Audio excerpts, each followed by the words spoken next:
ও স্বামীজি মহারাজের শ্রীচরণে ভক্তিপূর্ণ প্রণাম। এই মঠের মঠাধ্যক্ষ তথা সহসংঘাধ্যক্ষ পূজনীয় শ্রীমৎ স্বামী দিব্যানন্দজির শ্রীচরণে প্রণাম জানাই। মঠস্থ সকল সাধু ব্রহ্মচারীদের প্রণাম। এইমাত্র যিনি ঘোষণা করছেন সেই মহারাজকে আমাদের ভক্তিপূর্ণ প্রণাম। উপস্থিত সকলকে যথাযোগ্য সম্ভাষণ জানিয়ে আমরা নিবেদন করছি গীতিআলেখ্য ভারত আত্মা স্বামী বিবেকানন্দ। নমস্তে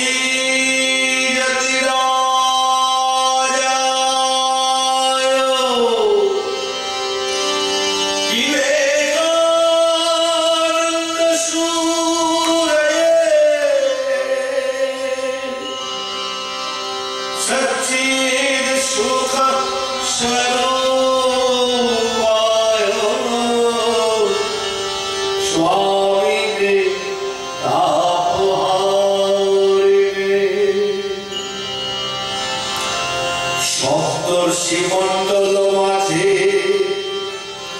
ঋষিদের সনে স্বামীজি করেন ধ্যান বসি যোগাসনে।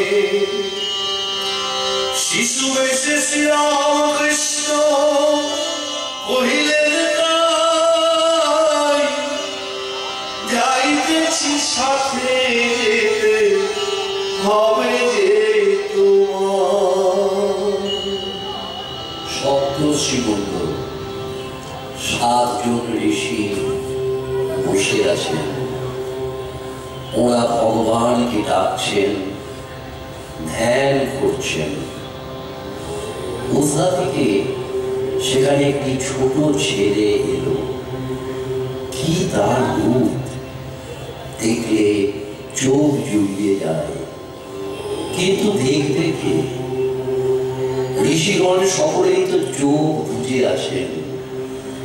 ছেলেটি এগিয়ে গিয়ে 2 হাত মেলে একজন ঋষির গলা জড়িয়ে ধরল। কত আদর করে তাকে ডাকতে লাগলো যাতে তার ধ্যান ভাঙে। অনেকক্ষণ ডাকার পর ঋষি চোখ মেলে চাইলেন। ছেলেটিকে দেখে খুব আনন্দ পেলেন।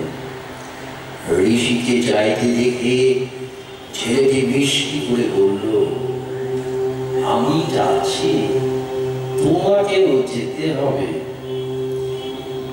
ঋষি কি আর না করতে পারেন? তার প্রসন্ন ভাব দেখেই বোঝা গেল যে তিনি যেতে রাজি হয়েছেন। সপ্ত ঋষির মধ্যে একদা এক ঋষি ধরাই নেমে হয়ে গেল মহাবিশ্বাসী। সে ধরাই নেমে হয়ে গেল মহাবিশ্বাসী। সপ্ত ঋষির মধ্যে একদা এক ঋষি ধরাই নেমে হয়ে গেল মহাবিশ্বাসী। সে ধরাই নেমে হয়ে গেল মহাবিশ্বাসী।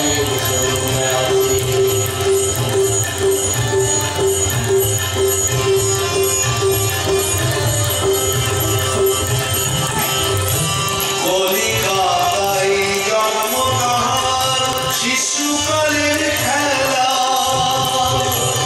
অসাধারণ প্রতিভা, অসাধারণ চলা।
সেবার মাঝে